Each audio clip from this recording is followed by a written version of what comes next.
What can I say? I got a positive COVID test for antibodies. And God, I had to talk to Dr. Drew about this. What, I had it before, and then I recovered, even though I never had any symptoms and never felt slightly sick? Let's talk to Dr. Drew immediately. Ladies and gentlemen, Dr. Drew. Hey guys, how are you? Very What's up, well, Drew? thank you. What's up, Drew? Good to see you guys. You're our first guest that we've had on twice so far. I am privileged to be that guest. Yeah, and here you know Scott Randolph. You'll Yep. also hear Paul Brisky chiming in every once in a while. He's not in your view, but he's. I met Paul when you guys were out here, right? Yeah, Correct, the doctor's office. when we did the AIDS test. Yeah, right. Right. Yeah. How are you, Drew? Oh my God. All right. Thank you. Good to see you. Yeah, Or you not too. see you. We all I'm just have our. thinking, Steve and I have a long, nefarious road together. My goodness. Yeah. Okay. You're like AIDS test. It doesn't narrow it down. He's like, which time? Yeah. We all have our Dr. Drew mugs. Yeah. Well, Oh, nice. Thank you for that. every single one of us has a different Dr. Drew mug right now. Look at that. There's you, me, and Bob Forrest in your hand, Steve. That's right. Okay, That's so cool. so diving right into it, I wanted to talk to you again because our first podcast we recorded before the pandemic set in. Yeah. And we haven't been Yeah. able to discuss that at all. And since Yeah. I've had multiple tests for COVID-19 and my antibodies test was positive, indicating that I've previously had COVID-19 but since recovered from it. And so what does that mean? Before I answer that, do you remember any illness or exposure? I don't remember ever even feeling slightly sick. But And do you remember coming around somebody with COVID? Did you have any known exposure? Not that nothing known whatsoever. All right. So all of our testing is imperfect right now. There's lots of false negatives and false positives, but you had sort of the gold standard for the antibody. You had both the IgG and the IgM tests, And you know your that IgG was positive. What's that? and you know that because I shared my actual test results with you. I sent Right. screenshots. I saw the printout. And it's mine is more reliable because it was from a blood test. Is that right?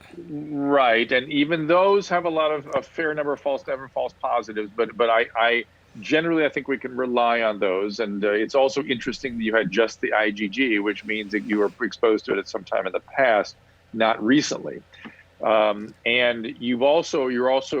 there are things that they can do with those IgG immunoglobulins. They can, for instance, do viral neutralizing tests to see if those immunoglobulins that they found will neutralize other coronavirus, which I'm assuming they do as part. I don't know this for a fact, but I'm assuming they do it as part of the run-up to the giving of convalescing plasma, which I know you're doing as well, right? Right. Yeah, I forget how I found out, but I learned that people who have recovered from COVID-19 and have antibodies can donate their plasma to help very sick people.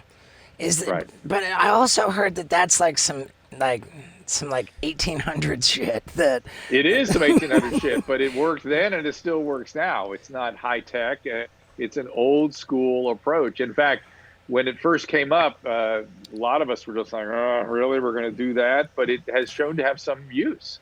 So What is you're it? really helping people. Well, it sounds like kind of the concept of a vaccine, where the vaccine, you take the actual disease, put it in their body, and so that they can get it and recover from it.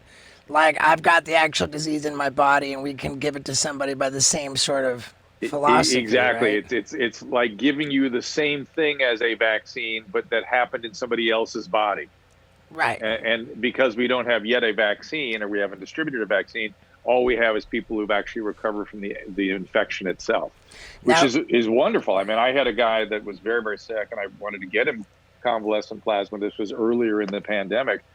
And back then, you actually had to match a person up with a donor in order to get it for them. And this gentleman, unfortunately, passed away while we were screwing around trying to get it to go.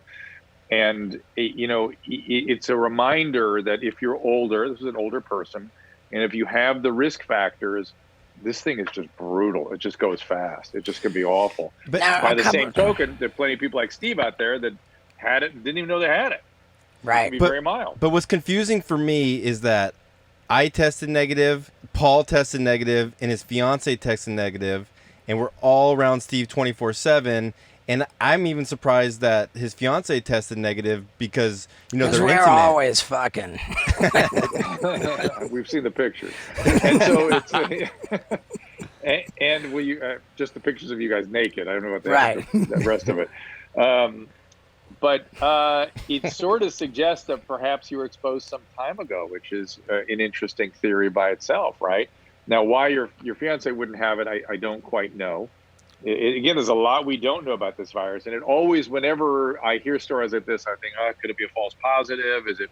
I mean, that's one of the reasons I'm glad you're giving the plasma. Right. They will really work you up to make sure you actually have the antibody. Right. Right. I mean, they're not going to waste their time if it's not there.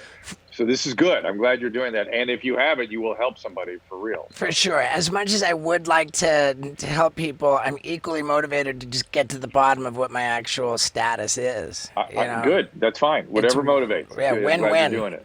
It's win-win all the way. And if you indeed have the immunoglobulin, you are, for the intermediate term, you seem to be immune, which is an amazing thing. I'm very jealous.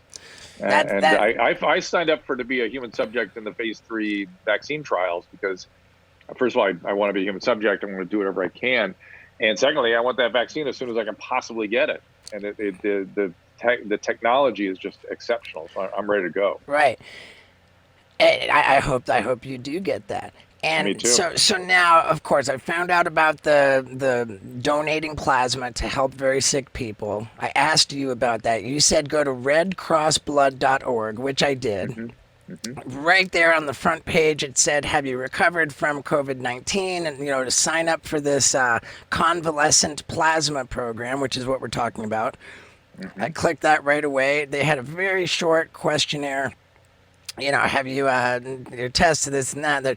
But then when it came to the question of when was your last symptoms, there was no option for me to answer, honestly, because I never had symptoms. So I just kind of plugged in February of this year, because that kind of reflected what your explanation was.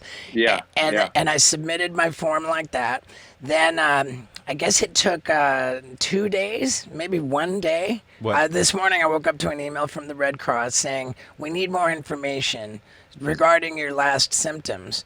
And I responded with, thank you for asking. You gave me no option to say that I was asymptomatic, but now that you're asking for more information, I've attached both my antibodies test and my follow-up nasal swab test. So hopefully they can, glean from that I'm a complete, and I described you as my doctor without naming you. I said, according to my doctor, this indicates that I'm the perfect candidate for your program. These results, which I've attached. Yeah. Well, hopefully that's true. I mean, I hope that they will take you because it's literally a lifesaver. So literally a lifesaver. My question is, so say if Steve does have the antibodies, can he spread it if he comes into contact with somebody that does have it? I've said it before and I'll say it again.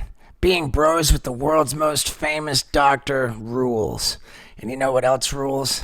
Coffee. You might notice I drink it every single episode the whole time.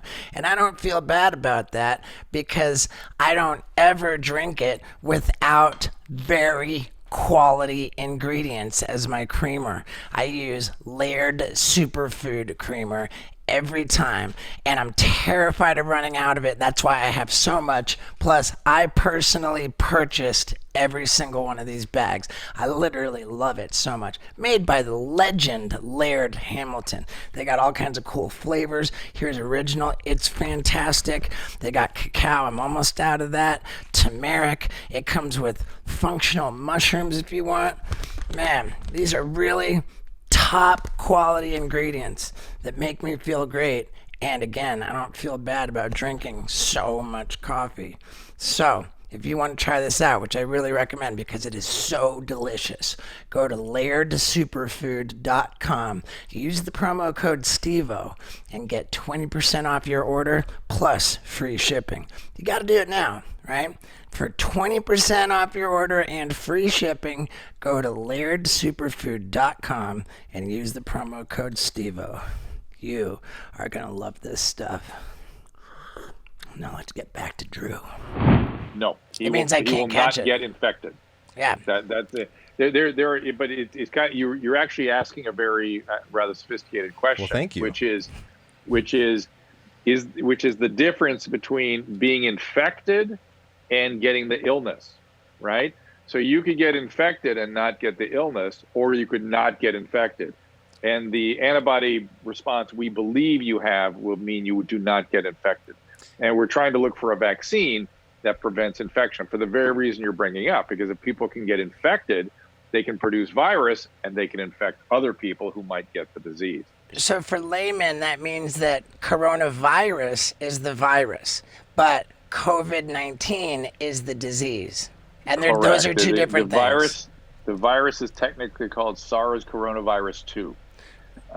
And it's a relative of the MERS and the previous SARS 1, except that those two illnesses had, I think MERS was 35% fatality rate and coronavirus was like an 18 or 20% fatality rate. So they were much more dangerous. Right. Now, you said something earlier, I had a guy. And you described this patient. Yeah. For people who don't know, what you're saying is you had an actual patient. And people think of you as a celebrity, as the guy on TV. They don't understand that you have an actual practice, that you've got an office. Patients come to see you, and that's where we did your AIDS test or whatever we did. Right. In my office. Yeah. And what tragic news! He said that you had this guy and he died. That's Yeah, and he checked every box in terms of risk factors, and so I have witnessed firsthand the difference. And I've also had a number of people who have had mild cases. Now I'm looking at you with asymptomatic cases. I've had older patients with some moderately severe cases, and I've seen people that check every box. And when you check all the boxes and you're older, it is crazy brutal. But that's not to say that young people are off the hook, because what I read or learned, there are young people whose immune systems are strong enough to fight off the respiratory symptoms, but that just makes them hang in there for strokes and heart attacks like we're having. It's not that simple. It's not that simple. But let's remind ourselves that if you're under 40, the fatality rate is between 0.3%. Like 0.03 and 0.8%, right? It's a very small number of people that get into trouble. But when there are millions of people infected, even that small number translates into thousands, right? Mm-hmm. So the primary risk factor that I have observed, that the press really is kind of talking about in youth, is obesity. If you're obese, it can go bad. Can you define obese? Because I've gained a little bit of weight over the last couple of years. And if you look at me, am I obese? I don't think so. I am not a huge fan of ideal body weight sort of data. I think it doesn't take into account muscularity and body types and all kinds of things. I mean, there are plenty of people that, a lot of WWE wrestlers are obese, right? But if you just do body weight, and those sorts of measurements. He's being very gentle with you, Scott. Yeah. No. I've not seen somebody similar to Scott get really sick. I've not seen that. Okay, good. Now, early on, as I followed the news around coronavirus, I've felt that looking towards Italy made the most sense, because they were ahead of us in what was happening. Whatever's going on in Italy, we were a few weeks behind.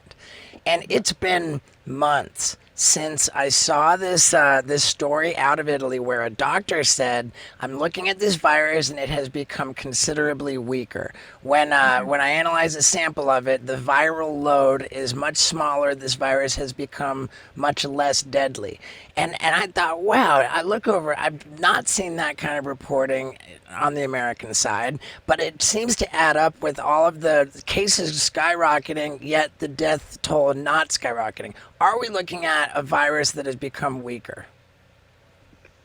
I'm not sure I can answer that question with great clarity, except to say the only thing we do know that has changed for sure is that it has modified itself in such a way as to make it more infectious. But no one knows whether it actually is more infectious, if that makes sense. So the virologists are telling us that there have been some changes in the biology that are associated with more infectivity, but we don't know whether or not yet that's actually resulted in a greater degree of spread. In terms of the virus weakening, I remember that data coming out of Italy. We had high hopes for it here. It never bore fruit. It really seems to be more the result of people protecting themselves and more vulnerable people getting infected in the earlier stages of the epidemic, if that makes sense. But you bring in an interesting point.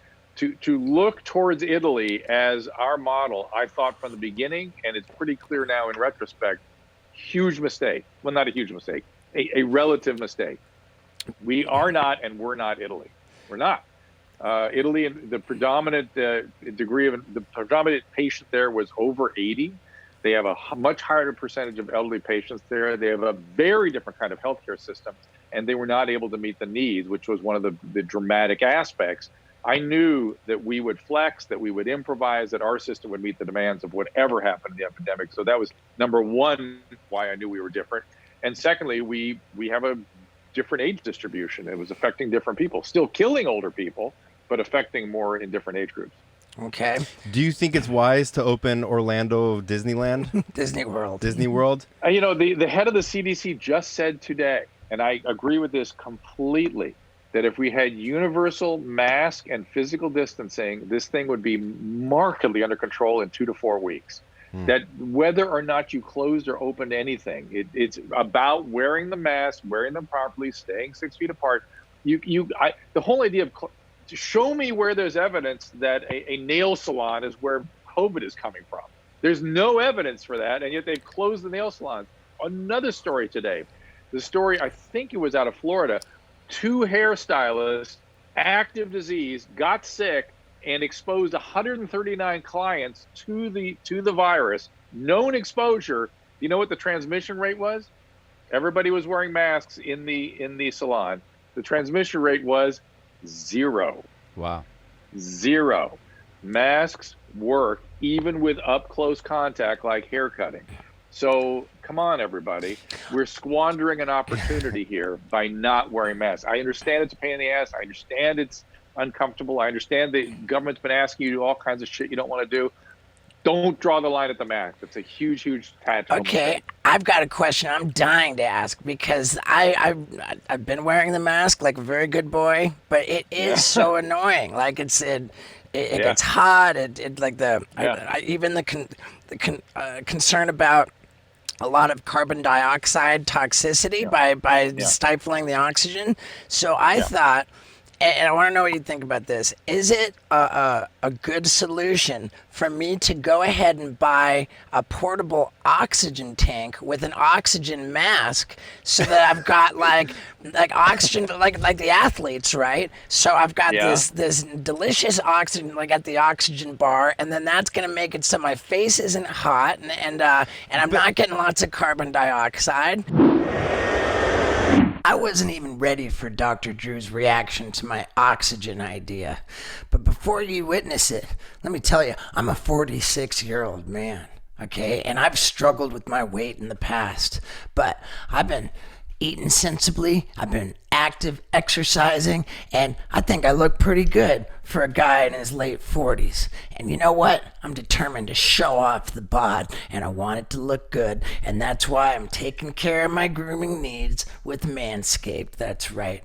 I just take care of my balls with my Lawnmower 3.0. Oh, yeah, why not? With my new Shears 2.0, these quality stainless steel nail taking care of devices. Oh, yeah, be careful with that. Nose hair, that happens when you get a little older. Ear hair, I got it all under control. It's summertime, baby, and I'm looking my best. You can look your best too by going to manscaped.com and using the promo code STEVO for 20% off your order and free shipping. That's right, 20% off your order and free shipping. You go to manscaped.com, use the promo code STEVO. See if you can look as good as I do. Yeah. Now go get that answer from Drew. Don't you have to be careful about breathing in 100% O2 all day, Yes. like pneumonia? Yes. Like that's what No, happened. it literally damages your lung. The O2 becomes a free radical and damages the lung. So, Right. You so need yeah, some have to- carbon dioxide, correct?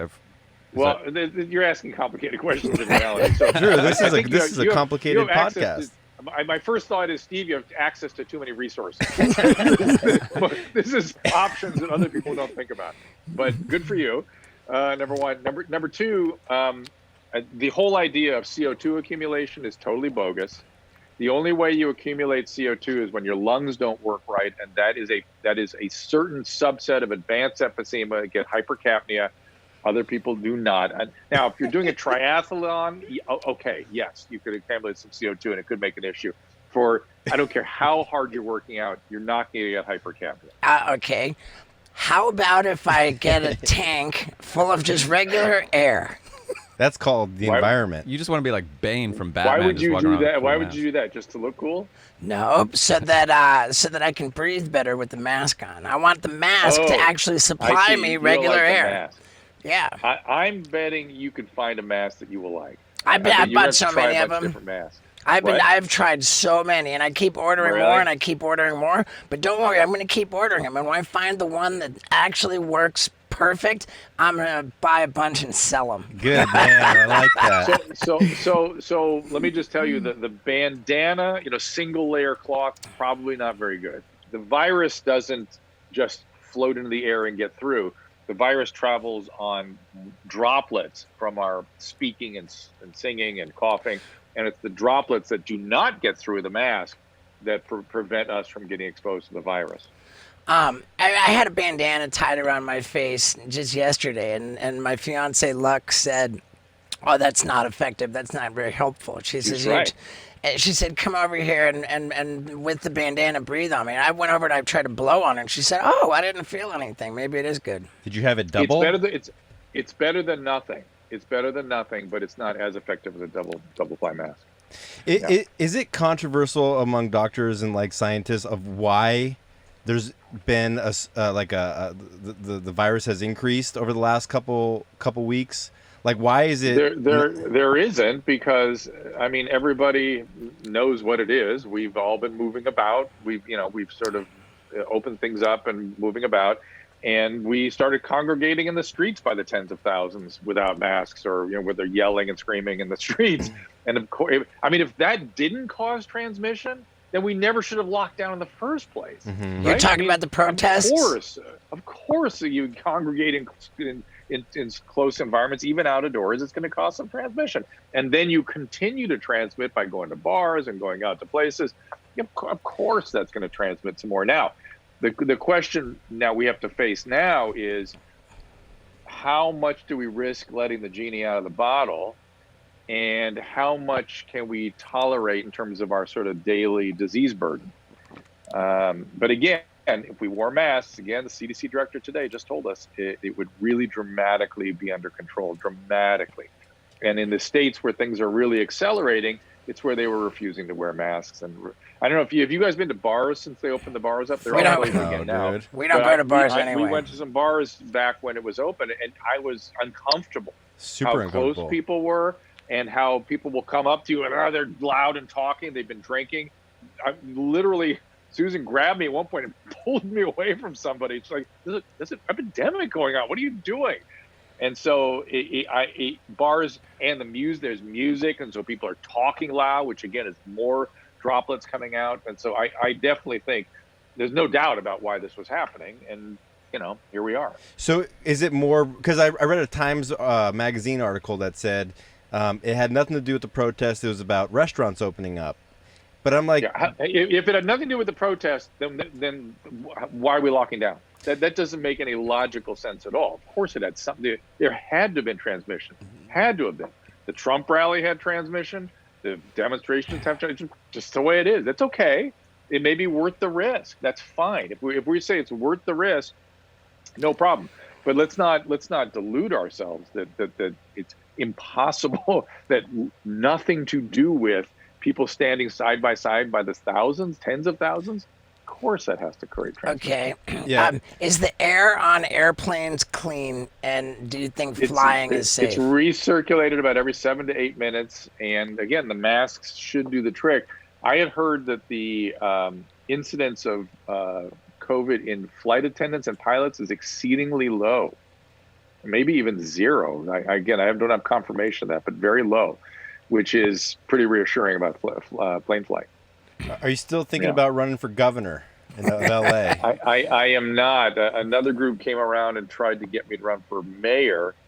And for about 10 minutes, I thought, oh my God, that may be the only way that I can actually get something done with the homeless problem, which is going to spiral out of control going forward here. I mean, it's just insane what's happening and what's going to happen. And I know exactly how to fix it. It's not a simple problem. I mean, it's not that complex a problem. It's the population I've been serving for decades. I know how to treat this group and what we should do with them. And I said the first thing we should do is stop calling it homelessness, because you call it homelessness, it suggests that if you give them a home, you solve the problem. No, this is not homelessness. This is open air asylum. This is drug addiction. This is much more serious stuff. A friend of mine is involved in the project Room Key, which is where they give hotel rooms to homeless folk. And he was going, oh, you could be one paycheck away from being homeless too. I thought, oh, really? Okay. Well, what else besides the room? What else are they doing for all the people in the hotel? Well, they get lots of services. I go, really? Lots of services? Huh. Oh, yeah. A psychiatric nurse comes every day. A psychiatrist comes 2 times a week. A social worker comes by 3 times a week. Oh, really? So if I lost my job, that would suddenly require me to see a psychiatrist every day and a psychiatric nurse? That's what I would need just because I lost my job? No. What they're running is a residential psychiatric facility, which is what's needed, which is exactly what they should be doing. But let's not mince words on the rhetoric around this. Let's just build these facilities or arrange these facilities and get people into them. The problem is you can't get people into them, or they reject the services once they get in, and then you can't do a damn thing. So after about a few minutes of thinking all that through, I thought, am I insane? I don't want to be mayor.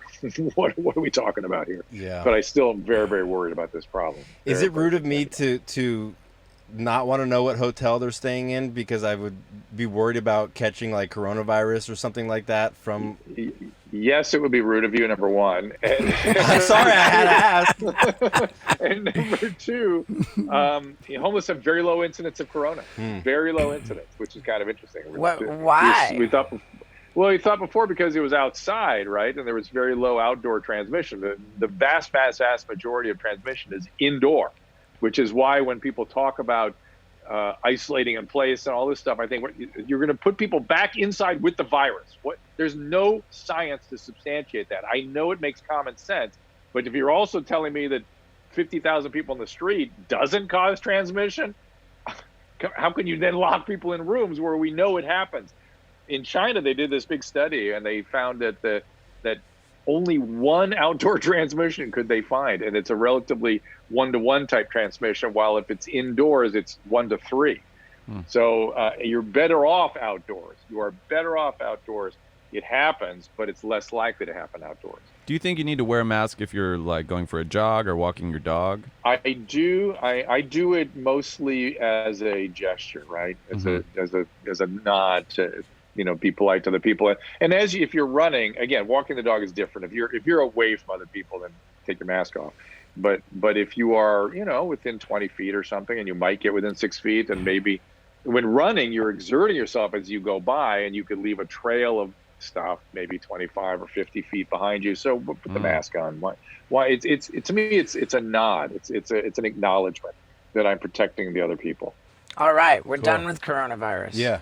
And except to say that we all thought it was absolutely commendable. Just we admire you so much for your acknowledgement that you initially got some certain stuff about the coronavirus wrong. We were just saying, like, if only the world was full of people who were able to admit that they got something wrong. So I thank you for saying that, and I did not get the infectivity and the ferociousness in the at-risk group. Those are the two things I did not get. But it's interesting now. I was doing a lot of comparison with H1N1, which I had back in 2009, and it was horrible and nearly killed me. And that was a I flu. think it is. Is that right? What's that? That was a flu? Swine flu. And that one killed 575,000 people and infected between half a billion, and 1 billion people. And I think it is instructive to look back at that pandemic now, just to look at how we felt about it then versus how we feel about this one now. It kind of calms you down a little bit, because nearly 600,000 people died, and you don't even know what happened. You're not even aware of it. Yeah. It was a story on the news every night, but it was not the craziness we're experiencing with this thing. And so I think we underreacted to that one. I think we're overreacting to this one. And sort of a sane middle ground is probably where we all ought to keep ourselves emotionally. All right. So now we switch gears. Are you familiar, Drew, with chloroprocaine spinal? I have a feeling I'm getting dragged into it. Sounds like he's familiar. Okay. Well, so procaine is sort of a relative of xylocaine, and it's a spinal anesthetic, right? So you're gonna be paralyzed from your waist down. Right. Exactly. That is correct, sir. This is an injection that goes into your spinal canal, and it is a local anesthetic which would paralyze my legs completely for roughly 45 minutes. And not just paralyzed, you also won't feel anything in your legs. Ooh. Ooh. So we can do stuff to your legs. Right, that sounds fun. Okay, so as you might recall, and here I am giving away creative, the people who hang in for this podcast to the very end, they really get the goods.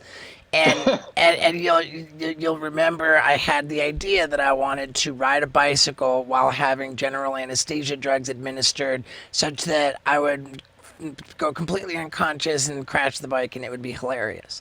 Well, we tried. I remember. Yeah. Right, we tried it, and the thing was that Etomidate. Etomidate was the drug we used. What's the one that they said don't use propofol because it's a substance of abuse, but etomidate is not characterized as pleasant by any standard, and that nobody would ever use it for fun. So we used etomidate. I felt very comfortable going through with using etomidate, but my experience was I found it very pleasant. I really liked it, and it was upsetting for me. I was like, oh no, I can't do that anymore. So then we failed to knock me out with etomidate. So I've got this whole bit which I picture as an episode of a bucket list series, and it has no ending.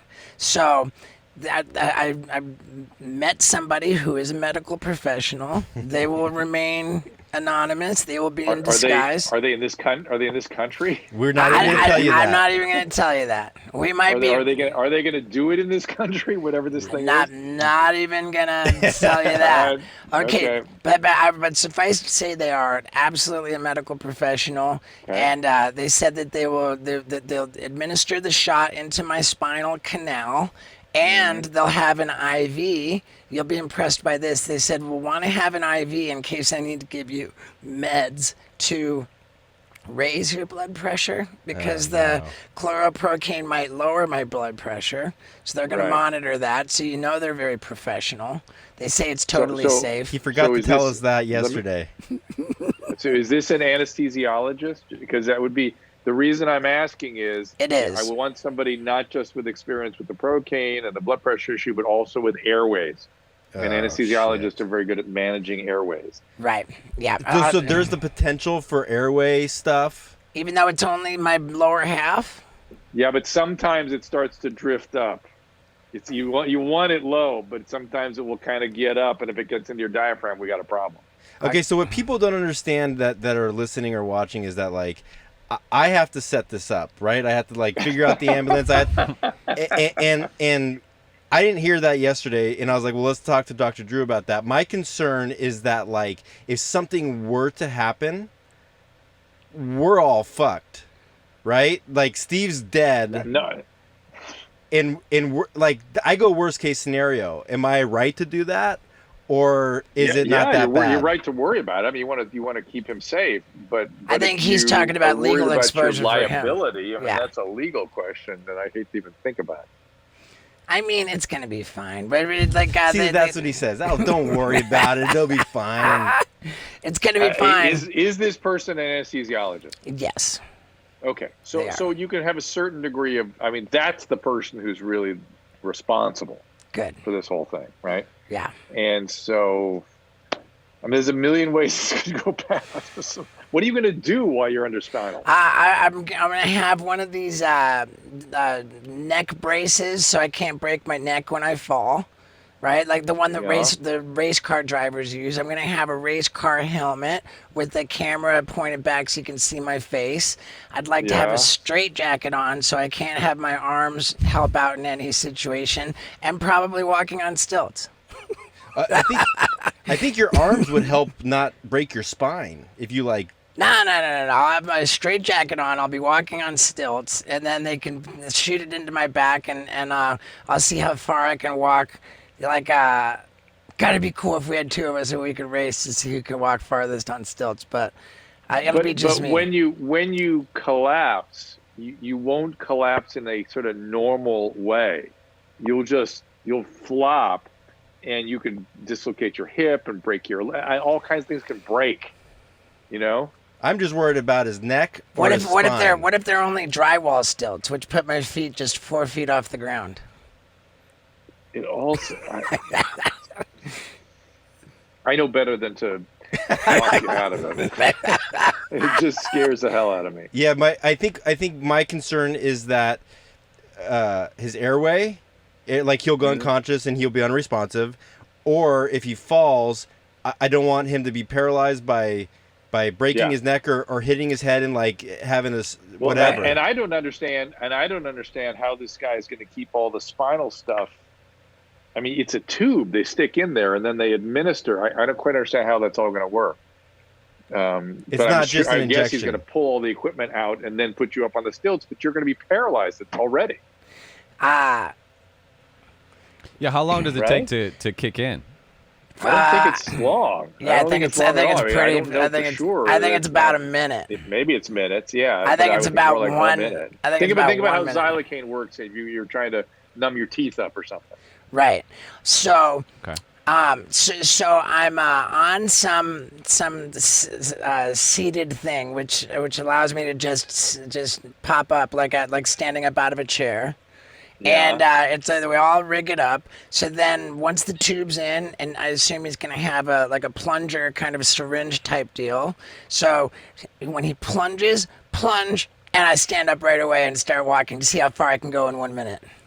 Okay, that sort of makes a little more sense than that's with stilts. What if you were just like doing a bike and you watch your legs kind of fly off, as they became paralyzed? Tricycle or a unicycle. But it's less funny because you can still just kind of coast without using your legs on a bike. I think running. No, but what if you're? I mean, if you're just on a stationary bike, I'm just trying to think of ways to not fall. Yeah. Should I have an ambulance there with like O2 and breathing stuff, or this guy? This guy should have a whole cart. He should have an anesthesia cart handy. It seems okay. What I'm hearing Dr. Drew say is that we've got a real ender. That we've got a grand finale. If anything, like I'll have to say it for Steve is he's one of the most positive guys I've ever met. And like I'm one of the most negative because I'm always going to worst case scenario. And he's like, so what I hear is we're a go for next Tuesday. And this guy is a great guy. That is just Steve doing whatever the fuck he wants to do.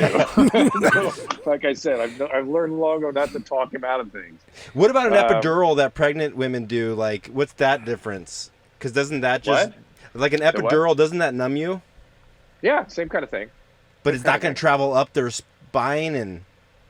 Again, you have to have anesthesiologists. All these different kinds of spinal anesthesias.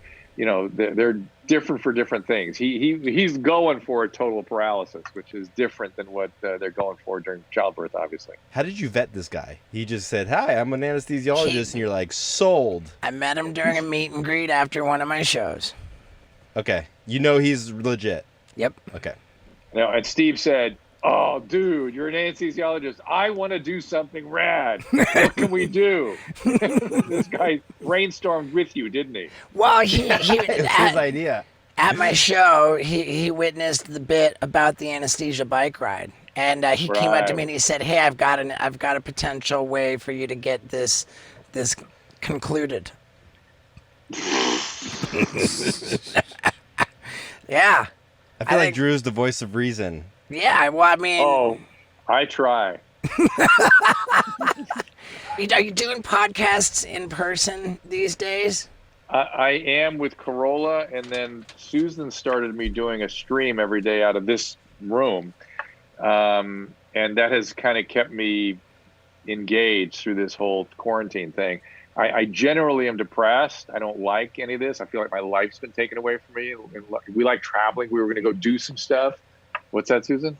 Oh, she promote the shows. So I do a show called The Dose of Dr. Drew every day at drdrew.com, also at Facebook and at drdrew.tv. Right? Did I get it all? Okay, she's standing back. And then we do a call-in show once a week where it's called Ask Dr. Drew. It's same format here, but we actually take phone calls. And we started out essentially just trying to calm everybody down. So I just sort of go through what we can see today about the COVID and the coronavirus, just try to interpret the data. Because I know when I listen to the news, I can't tell what's going on. I get scared. I can't tell what the truth is. So I just try to sit down and look at the data and talk about it. And we have a lot of interesting people that interact with me who are also experts and give me good information and things. And so we just kind of share ideas here. All right. That's cool. I maybe have one last question for you. And Steve and I had a long conversation about it, and we even dragged his dad into it. And I think it'd be interesting to hear your take on it, because you probably get asked so many times for favors and to do things. And Steve could probably like assemble this better than I can, because he's a better speaker for some reason. But you go ahead and take it. I went up to a guy one time. I needed a speaker for a meeting. And this guy I knew could speak for me, and I said, "Hey man, how you doing? What are you up to tonight?" And then he said, "Oh, I'm not doing anything." I said, "Oh, cool, because I got this meeting and I need a speaker." And he goes, "Yeah, what's with the small talk? Why don't you just get to the point? You clearly want a favor. Why don't you, it's kind of insulting. You wouldn't just say, 'Hey, I need a favor,' And I'll never forget that, and it changed the way I approach people when I want a favor. I always think of that. But then Scott said he was running a business, and he had a guy who was a mentor, and he needed some advice. And so he said to the mentor, "Hey man, I need some advice on this." And his experience was the guy said, "Oh, since you forgot about the niceties of interacting, I'll tell you, I'm doing okay. Just got out of heart surgery. Maybe ask how you're doing." So it's like there are these two different situations. You can't win. How do you prefer to be asked? I don't like a long story leading up to the ask. You know what I mean? I don't want a tale of woe that's sort of setting the table for a question or for whatever. When you know it's coming. I'd rather just get to the ask. Now I think niceties are just sort of generally a good idea. I think generally just make contact with people before you go, "Hey man, I need something from you." So I'm generally in favor of some niceties. But I don't like the long roll up. I have a quick question. Yeah, Sorry. go for it. So Drew, I've been a fan of yours for a long time. I've been a fan of Steve's for a long time, and we've always heard Steve's dad, Ted Glover. Oh yeah. How did you meet Ted? Like, how do you know Ted? Okay, before I answer that, my wife's back here doing jumping jacks. What do you want me to say? Like after dark. Oh. I forgot 2 podcasts to mention. I do a podcast called After Dark with Christina P., Dr. Drew After Dark. And Adam and I do a podcast most days called the Adam and Dr. Drew Show. So check those out as well. Thank you, honey. And Ted, I believe my first... in person was it when I love this. Huh? The first time you met Dad in person, I was checking into rehab. No. Oh, no? Oh, that's right.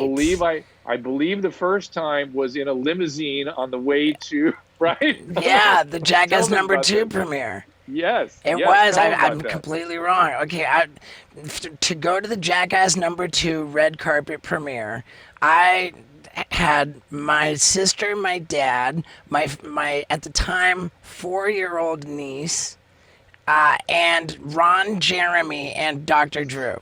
In the limo? Yeah. Yeah, in the limo. Yeah, the world's Yes. most famous doctor and the world's most famous porn star, my 4-year-old niece, and my dad and my sister. And I got out of the limo. Why? How? Because they're But my it gets bros. better. I got It gets out. better. I got out of the limo, waltzed down to the red carpet, pulled my wiener out, and peed all over the red carpet with In front of everybody everybody. snapping all the photos, the full red carpet deal, wiener out, fully peeing. My dad So was let's furious. just say, in that situation, Ted and I were drawn to one another. Let's just say That was we when you found connected. solace. Uh-huh. We found solace, and I think I remember talking to him at length at the pool at the After party, yeah. at the Roosevelt, the Hollywood Yeah. Roosevelt, right? Uh-huh. And that same pool where like Whitney Houston was last seen loaded before she died, right? It's that same area. Because I remember seeing that picture going, oh, I remember that. I was there with Steve and his dad. It's crazy. And I immediately, and your dad, of course, gave me a bunch of recommendations for reading. Yep. Right? He sent me some books. And so we communicated by email. And yeah, we had a little relationship going. And then I met him again with you. Gotcha. Right. Okay, so you guys bonded at the Jackass 2 premiere. So it's through Steve Yeah. that you do know each other. It's not like separate from Steve you guys met. or Correct. something. Oh, no. Okay. Yeah, okay. yeah. But I could Gotcha. see I never that. knew that. I mean, Ted is definitely the kind of guy I would go toward. I mean, just such an interesting dude. And not the guy Steve and Ted, you don't. I get them now. They know them both, but you would not pick them both out of a lineup as father and son. Right. That's hilarious. Yeah. I'm always interested in, like, because when I was doing drugs and I never wanted anybody to see it, like, let alone, like, I would drink in front of my mom or my dad or something. But, like, when you're in the limo going to a party, it's jackassing. Are you, like, are you just drinking beer? Are you sniffing coke in front of people? Or are you doing whip? Like, what? I had been inhaling nitrous oxide that entire day to the exclusion of air. In front of. Now should we get your oxygen mask? Yeah. But people normally, for whatever reason, hide their shit from me, and so I was not aware of what was going on with him. But- I knew he was not. I knew he was not straight. Did you ever do that But stuff I in front of your dad, Steve? No. Okay. No. I mean, I would drink in front of my dad, but Sure. I wouldn't even smoke pot or anything. So in the limo, you're just probably drinking and, like, just thinking about the next time you're going to do a fat whip it. Pretty much, Okay. yeah. He was very happy in that limo. He announced to all of us that this was a dream come true for him, Amazing. and I was privileged to make his dream come true for him. Do you have any and footage of that? I don't know that I've got any footage or photos from inside that limo, but I am truly touched that our friendship, Drew, has lasted for so long. I mean, I've known Drew for damn near 20 years. Wow. And he's just always been such a good friend to me. There was a period when he said, I can't be friends and someone's doctor. You Yeah. can't be my patient if you're my friend. But Yeah. I think over the years now we've finally effectively broken that rule, because when I went to get the AIDS test and we got a few other things, my EKG, we tested my heart, and so we've actually we're friends, and We've played with those boundaries a little bit. It was much more important when you were in your illness, because you Right. can't deal with those kinds of things with dual relationships. You just cannot. right. So now it's yeah. I just really love you, Drew, and Thanks, dude. You it's- too. It no, means which is a lot. why if you needed, you said you wanted me to be the first recurring customer here. I was deeply honored, and anything for you guys, whatever it is. Well, and likewise all the time. Anytime you ever want me on a podcast or anything else, you Thanks. just holler. Your doggy is so cute there, man. Yeah, Look at isn't she the best? Yeah, that. Oh my God. yeah. Well, right on, Well. Drew. I think that's gonna do it for us. I'm super grateful, and Susan, thank you for letting me have Drew She's happy as long as I promoted all those different shows and things. She's very happy. Yeah, maybe you want to do it one more time raving. just to make her really happy. And apologies to Susan for... She just said this. She just said I should do it all again. Yeah, apologies to Susan for trying to steal you on Sunday when that was your date day. I know. Well, it's our 29th anniversary. Oh, wow. Wow. All right. So bring us out with plugs for all of your podcasts, Drew. Okay. So if you go to drdrew.com or sign up at drdrew.tv, you'll see all the different podcasts there. The ones we're really interested in you taking a look at are the Dr. Drew After Dark podcast with Christina P. over at your mom's house. And it's sort of a new incarnation of Loveline. Did you do that one? I did. Yeah. Now I just do it as Christina P. regularly rather than having special guests. And then this stream that we do out of here most days, we like people to show up and be a part of that, be on the chat and interact. And I feel like that's been, I feel like I am contributing with that one. So I felt very not useful during a lot of this quarantine, and that helped me feel more useful. So thank you. Be a part of that, please. All right. Hey, cheers, Drew. Thank you. You're the best. Hey, congratulations on this. This clearly has evolved, your pod thing. Yeah, and I love where it's at. I dig it. I really appreciate that so much, man. Yeah. Right on, Drew. All right, we'll talk soon. Thanks, Drew. All right. Thank you, Drew. Bye-bye, guys. Fucking Dr. Drew, what a bro. Yeah, and here we are, as usual. It's time to thank you guys for sticking around to the end of the podcast, my street team. And I know that I want to say about 313 of you received the special link. I went crazy trying to figure out, like, on the app. I don't know. I got it to 313 of you. I fucking hope you guys loved that shit. And you really did help me in figuring out there was a lot of testing going on in that. And I arrived at many conclusions. And so I want to thank you for helping get that shit fucking ready to rock and roll. And we'll see you next week. Holy shit. I'm going to just go ahead and announce this. I'm just going to tell you this. Next week is by far the dopest podcast that we have done yet. By far. Yeah.